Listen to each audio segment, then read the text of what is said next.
Sean Diddy Combs has set the internet on fire. He set the internet on fire because of his apology, and whether it's authentic or not, you be the judge. But wait a minute. Bishop T.D. Jakes has had a response and had something to say when he's been quiet for so long. You don't want to miss this video.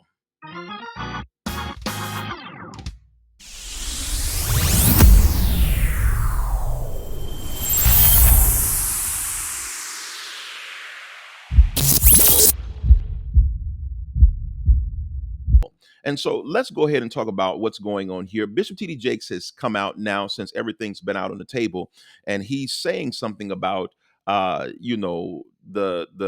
p.diddy scandal. Now, is he distancing himself from what have went on? Is he distancing himself? And I want you to take a look at this, and you let me know, because I know we have the video, and I've got to show you this first. The video of Diddy's apology that have come out, and inside of his apology, it's a little different.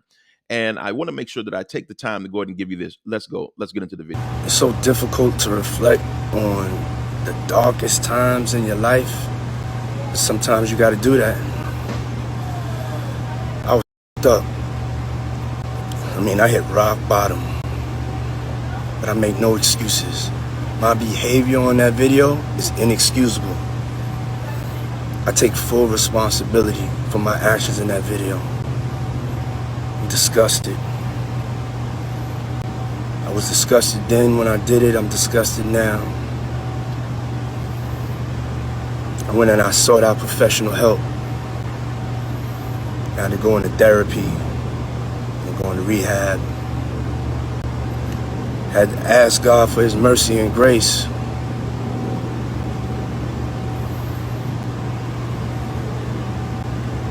I'm so sorry. But I'm committed to be a better man each and every day.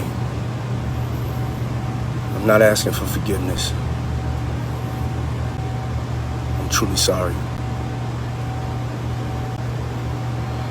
Now, one of the things that I want to make sure that you all are able to see is that Sean Diddy Combs, inside of this, he said he wants God's grace and mercy. But in the same breath, he goes on and says he doesn't want forgiveness. That is contradictive. That is not biblically correct, because if you're getting the grace and mercy, there's a level of, that's indirectly asking for forgiveness. I don't understand. Or is he saying that he doesn't want forgiveness from people? He wants forgiveness from God because he wants his grace and mercy.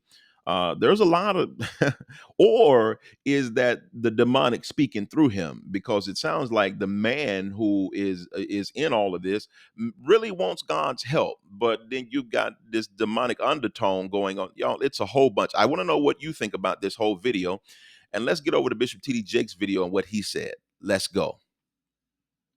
That came in over social media that I happened just to see as I was coming to church.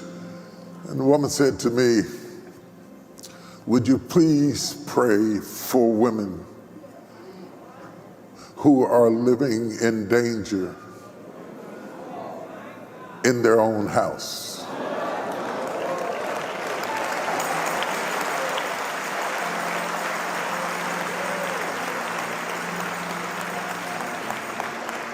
And there was something about the way she said it, and I know she's watching right now.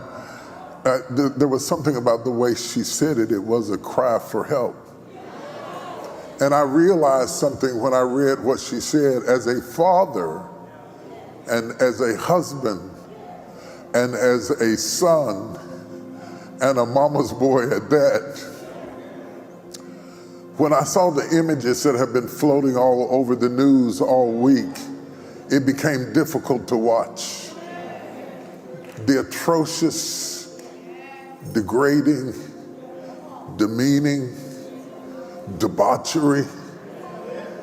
I know who it was, but I saw my daughters. As a man, I saw my daughters, and it made me angry. It made me angry.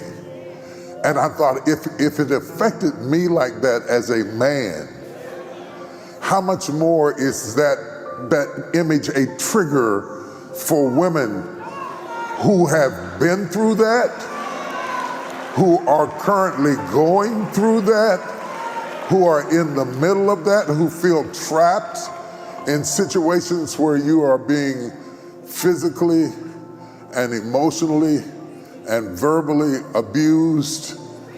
And it is possible to feel trapped and have a key to the door and still feel trapped in a situation you can't get out of. And it has, domestic violence has no particular color, age, or face. It can be sitting beside you today. You can be churched, you can be unchurched, you can be educated, you can be rich, you can be poor. But let me tell you something before we pray. And it's not always the man.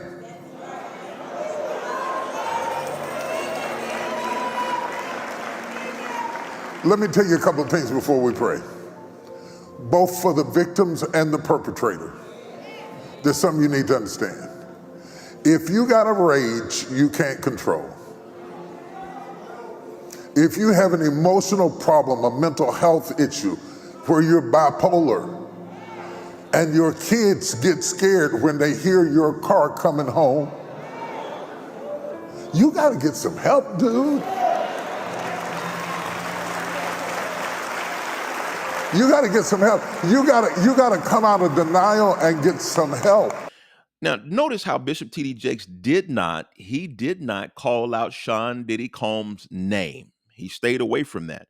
But what he did do is he talked about his daughters. It looks like an emotional appeal, and also it looks like he is distancing himself from Sean Diddy Combs. Now, I agree. He needs to distance himself because the things that are happening to Sean Diddy Combs are splashing over on you, Bishop Jakes, and what you're doing. Now, that's what I do. That's what it looks like to me, that he's distancing himself from Sean Diddy Combs. Now, initially, I felt like that they may have been connected because of the network that Sean was the CEO of, that Diddy was the CEO of, and Bishop Jakes was having some preaching things that was there. I think that may have been a part of the relationship. Nevertheless, I haven't saw any videos that have come out, any documented things that he was at the sex parties where they were having sex with him or he was having sex with someone. I haven't saw that, and I'd like to, if there is information on that, we will talk about that. But I want to know ultimately, what do you think about this entire Sean Diddy Combs things that have come out, and what do you think about Bishop T.D. Jakes distancing himself from Sean Diddy Combs? I want to know what you think about it. I want you to jump down in the comments section and let's talk about all of this, because we really want to get to the bottom of what's going on here, and I want to know what you think about it. Jump in the comments and let's talk about it. Let's go.